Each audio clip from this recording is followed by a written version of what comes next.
Hello, this is Janet Michael. In addition to hosting The Valley Today each weekday at noon on the River 95.3, I also produce podcasts.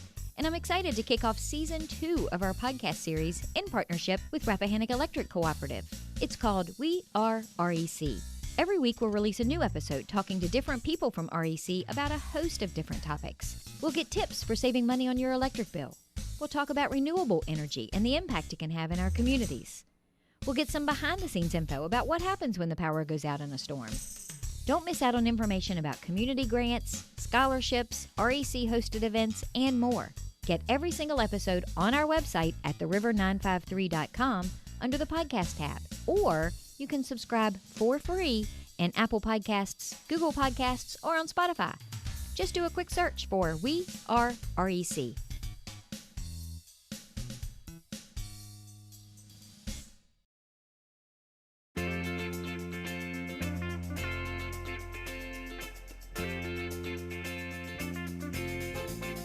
Hello and welcome to The Valley Today. I am your host, Janet Michael. It is The Valley Business Today as you are listening to the show. However, we have pre-recorded it over Zoom. You guys are probably sick to death of hearing me say that we have pre-recorded over Zoom, but I gotta, because if I don't tell you we pre-recorded, then the FCC wants some crazy amount of money, like $50,000, because I'm trying to pretend that I'm doing a live show that isn't live. So we're pre-recorded today over Zoom. And I cannot tell you how excited I am because I have met my kindred spirits in my guests today.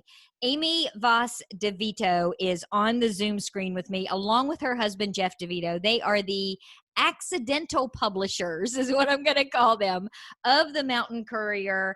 Guys, we have literally spent the last hour on Zoom having the greatest conversation. I'm kicking myself for not including all of this in the radio show. But thank you for taking some time out of your afternoon on a Monday to have this conversation with me. I appreciate it. Well, we're glad to be here. Absolutely. I've enjoyed chatting with you the last hour. Tell me first about the Mountain Courier. Before we get into the history and how you guys have come to be the publishers of it, what is it? Where can people find it? Give me kind of the 60-second commercial for the Mountain Courier. When advertisers call us, what I say is we're distributed in 150 locations plus or minus, from Dayton, Virginia to Stevens City, and a handful of stores in Fairfax County. Being our thought is we'd like to try and get people out here to spend some money and then go home. So that's where we are. I can't name every single store, but pretty much every convenience store or town hall or library will have a pile of the Couriers there. Or animal shelter, as I learned in our pre-show. As well as the stores that place ads and pretty much anybody that calls and asks to have papers. We if you call and say, I want to carry the Mountain Courier, we will 9 out of 10 times bring you papers too. So we're all over the place. Well, and I know that Andrew, our station owner, really hangs his hat on the fact that we are a community radio station. And I joked a second ago about you guys feeling like kindred spirits to me because you're a community newspaper, but not really a newspaper because it's good stuff. There isn't a lot of good stuff in the news anymore. So how do you describe the Courier to someone who's never read it before? We have the luxury of two things. One, we get to print good news. We are not the kind of paper that has to go out and print that there's a shortfall in a town budget. We don't have that same kind of responsibility for coverage. We're here to uphold and support our community and enrich it and entertain it. And we're a fascinating group of people out here with a wonderful history. So my personal standard is I wouldn't have anything in the paper that I wouldn't find interesting enough to take out of the 20 minutes I sit down to eat for lunch. I mean, I'm retired now, so I can take an hour to eat lunch instead of 20 minutes. But a lot of people, at least before the pandemic, didn't have that time. And, if I didn't think it was interesting enough to actually take a couple of minutes when you really just were pushed for time to leaf through this and get into something, then I don't think it's interesting enough to be in here. and I want to, like everybody, I want to hit as many different people and levels and interest groups as possible. We try to have a wide selection so that a little bit appeals to everybody, whether it's cooking or it's nature, or we've had history columns. We've had to switch things up a little bit. Like everyone, we have been affected by COVID too. We have a very robust hiking community. And we had a hiking column, and we will have a hiking column back. But until it's safe for the hikers to hike again, we won't have a hiking column. So we try to change things up. We have some really great readers. We have reporters who love to read and report on the things that they're reading. We solicit, we're very supportive of all of that. So really, there is no story that's too small if it really speaks to the heart of the people that live here. And you guys relocated here several years ago, and you actually, Amy, started writing for the Mountain Courier before you became the boss, so to speak. We moved up here after my mother-in-law did. So we were coming up here from Prince William County. Jeff and I are both native to Fairfax County. And we lived in Prince William County for many years after we got married. My mother-in-law lived at Bryce. And it was while I was visiting her, I first ran into the Mountain Courier. She would have a copy sitting on her kitchen table. And I'm like, what is this fabulous little paper? Look at these great stories. And she was just so matter of fact about it. She'd say, I went down to the general store and just picked it up, and they give it away. And it's always here. So I got into a point of looking for it when I was visiting. And then when Jeff and I moved here in 2005, I realized this little newspaper was everywhere. It was at the town hall, it was at the coffee shop, and so I had it to read, and it really inspired in me a desire to do a little writing again. My background was English. I had been a reporter for one whole year out of college, and it really grew upon me that I did want to try my hand at a story or two again, and I sent one to Peggy Boston, and it was about vultures, this vulture war we had on Lee Street, which is the street I live on, and Peggy was so supportive and encouraging, and I started writing little bits and pieces here and there, and slowly began to have more and more, at least work in the paper. But it was through my mother-in-law coming and visiting her. Community means the same thing to you that it does to Andrew. That was my original comparison, because you were all about making sure that everything that goes between those pages can have some sort of impact, even if it's on just one person, 12 people, or 1,200 people. Right. You really want it to have an impact. Right, exactly. For instance, we just recently did a piece on services for seniors, and it just all happened to fall out as the pandemic happened, and it became more important than ever for seniors to know what their services were during this time when they're even more at home, and a lot of their community resources had been limited. But we also do stories that we think are general interests that affect a smaller group of people. I know I wrote a piece about wildfires in wildfire season, which was applicable to everyone in Shenandoah County.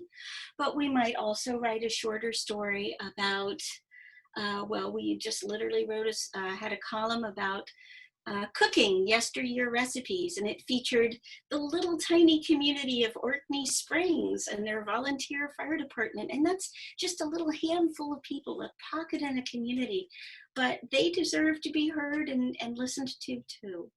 Yeah. Do you ever struggle to find stories? I mean, I know you have writers, and so for the most part, their contacts and what they're doing out and about in the community and kind of getting a sense of what would make a good story. But do you ever struggle to fill the pages at the end of each month? I wouldn't say struggle. I would say a good 25 to 30% of our leads come in via email.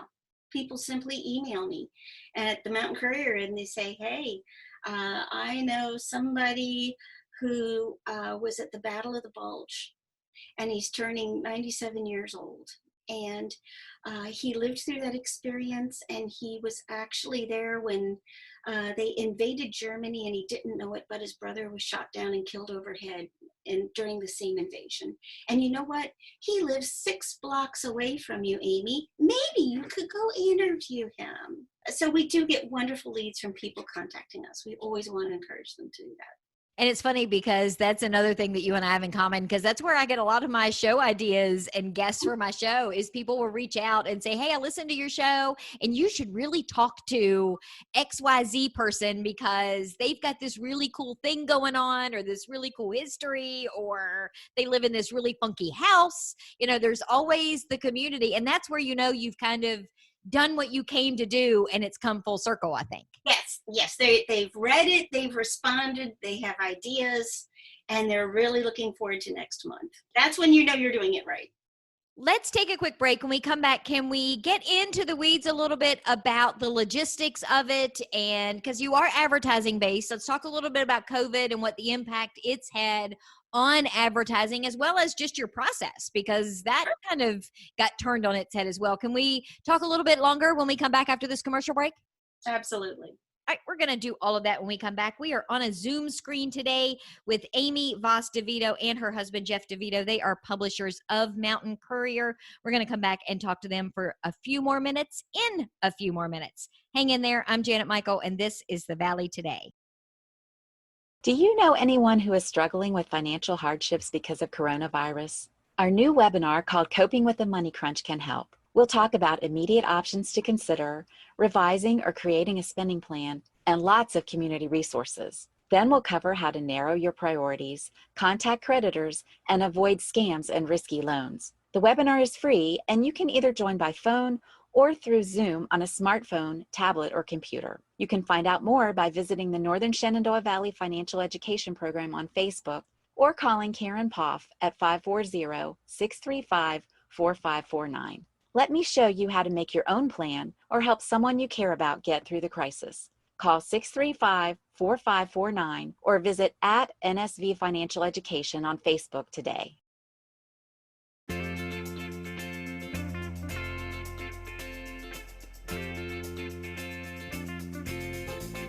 Welcome back to The Valley Today. I am your host, Janet Michael. It is The Valley Business Today as you are listening to the show. However, we have pre-recorded our conversation over Zoom on a Monday afternoon. We are chatting today with Amy Voss DeVito and Jeff DeVito. They are the publishers at Mountain Courier.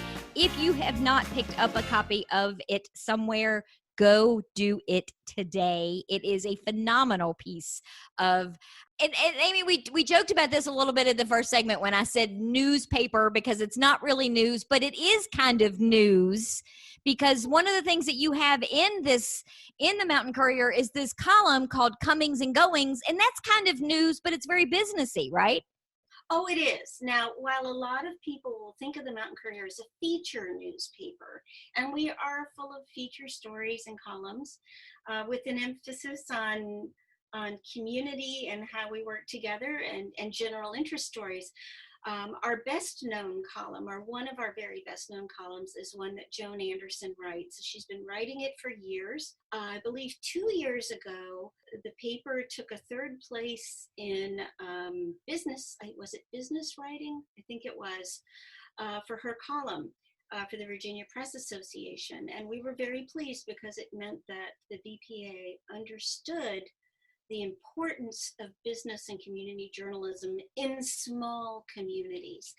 But Joan, from the way I understand it, she is our associate editor. She had been getting a lot of calls from businesses that were coming and going. They do. We have a bit of churn out here. They come, some of them stay, some of them don't stay. And rather than write a separate story every single time, she began this column of businesses that were popping up, businesses that were on the horizon, confirmed stories of, for instance, like right now, we've all been waiting for Starbucks to open in Woodstock. That rumor we've is long since confirmed, and Joan has taken it on. And also, sadly, the businesses that don't make it or downsize or go somewhere else. There's can be a life cycle. And so we are always being approached by businesses saying, look, I'm new to the community. I want someone to know about this. I know that this information is published monthly. Can I be part of it? Will you include me? And Joan is more diligent than anybody I know for getting a hold of people, finding the right angle, to explain their business, giving everybody the salient facts. Where is this business opening? Are we expecting them to open within 2 months? Are they taking over the spot of a business that has passed on? Also businesses that have simply closed or are no longer there. And she prowls every resource. She looks at Facebook. She's all over the place doing this. She's on it. She is. She is I've made on it. suggestions, and Amy's like, "No, she knows about that." No. already." It's like, No. okay. You don't have to tell Joan. Joan already knows. And we do everything we can to be topical. I think right down to the day before we published, there was a fire at a local restaurant. And we were literally pulling the last files together. And Joan said, "Wait a minute, stop everything, hold the presses.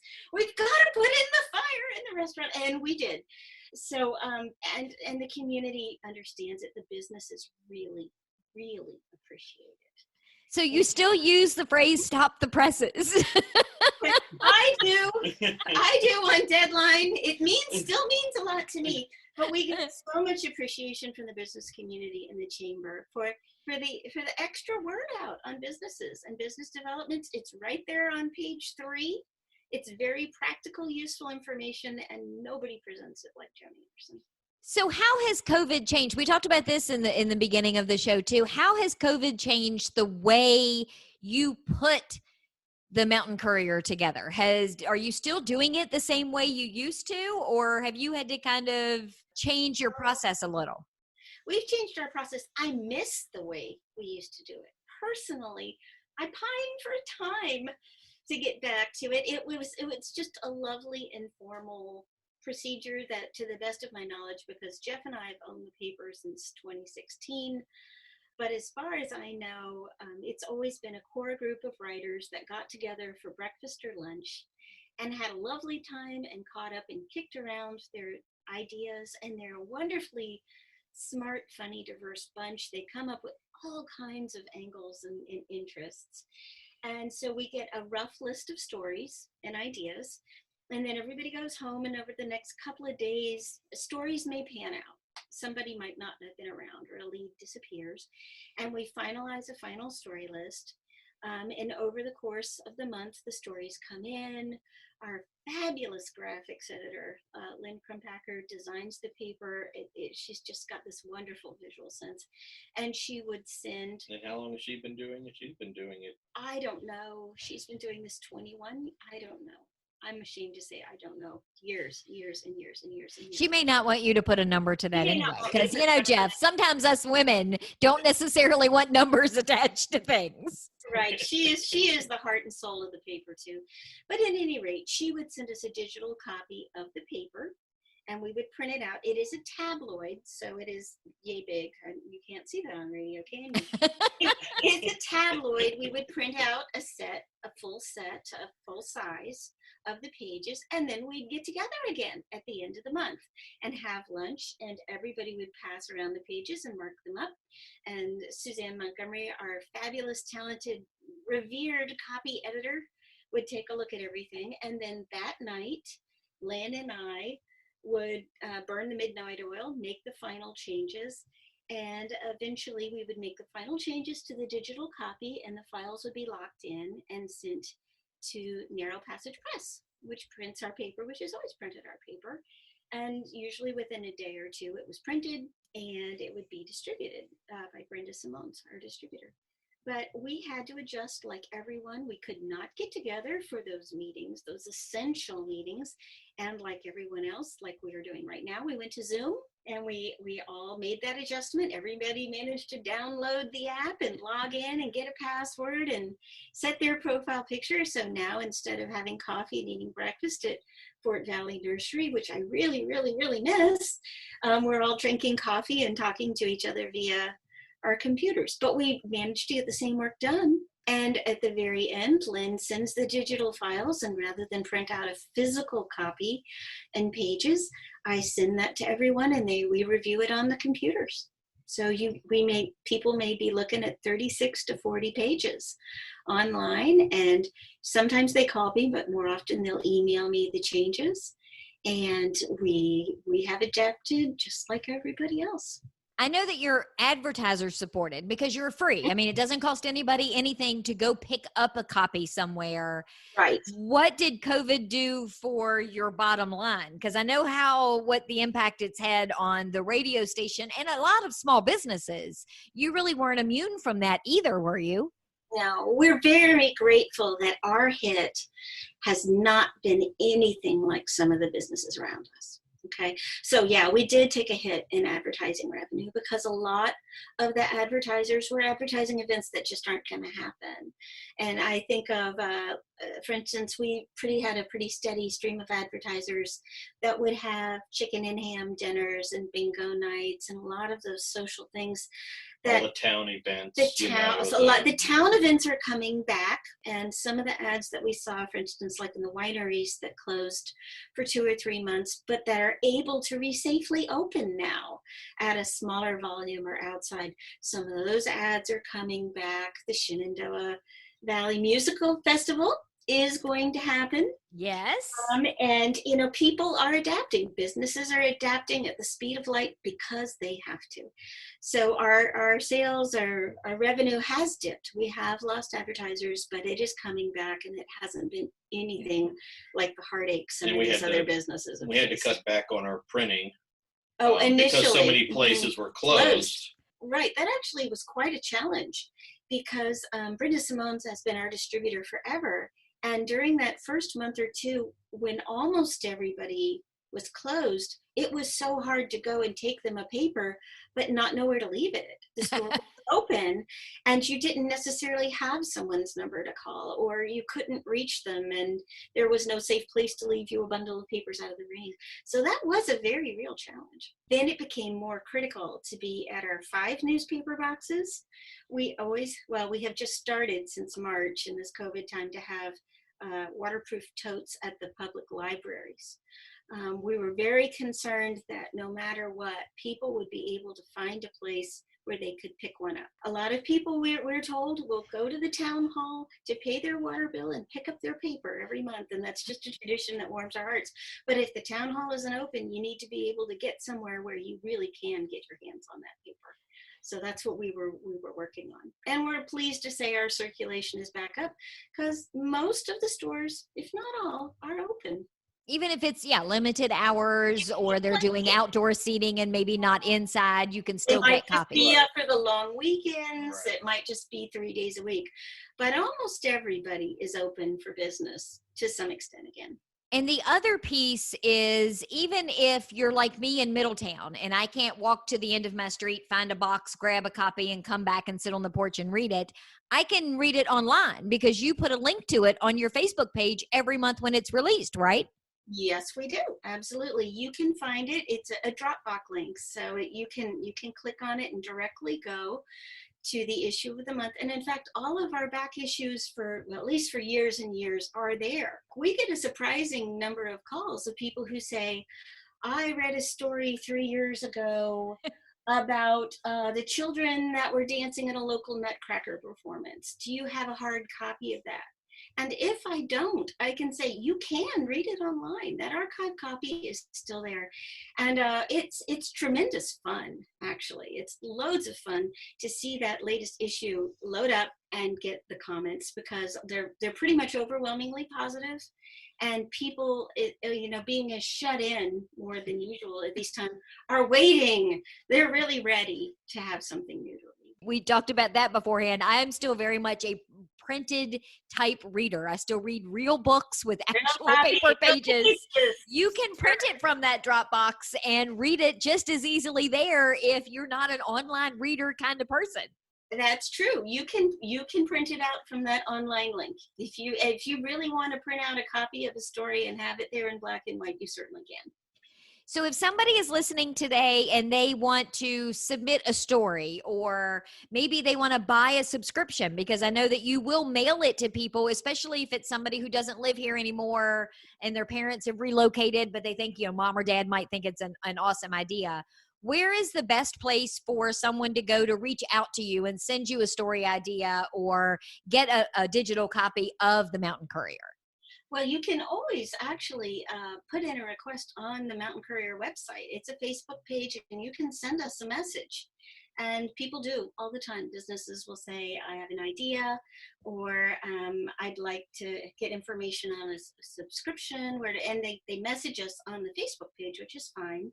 But you can also email us at the Mountain Courier, and that's mtncourier@gmail.com. And you can call us as well, 540-335-9793. And I actually think that if you email us, it's the easiest way for me to get back to you. So many of our subscriptions really are from Valley folks that have moved other places and just want to keep up on local events. And I think we even have one family that renews every year, 4 subscriptions for one family. We do. And they go to Springfield, Fairfax, I don't know, but they all want to Richmond, know. Yeah. Oh, so they at least go to 4 different places. It's not because nobody in the same house wants to share one copy. Right. And we're thankful and appreciative. And so, yeah, we're even in Bismarck, South Dakota.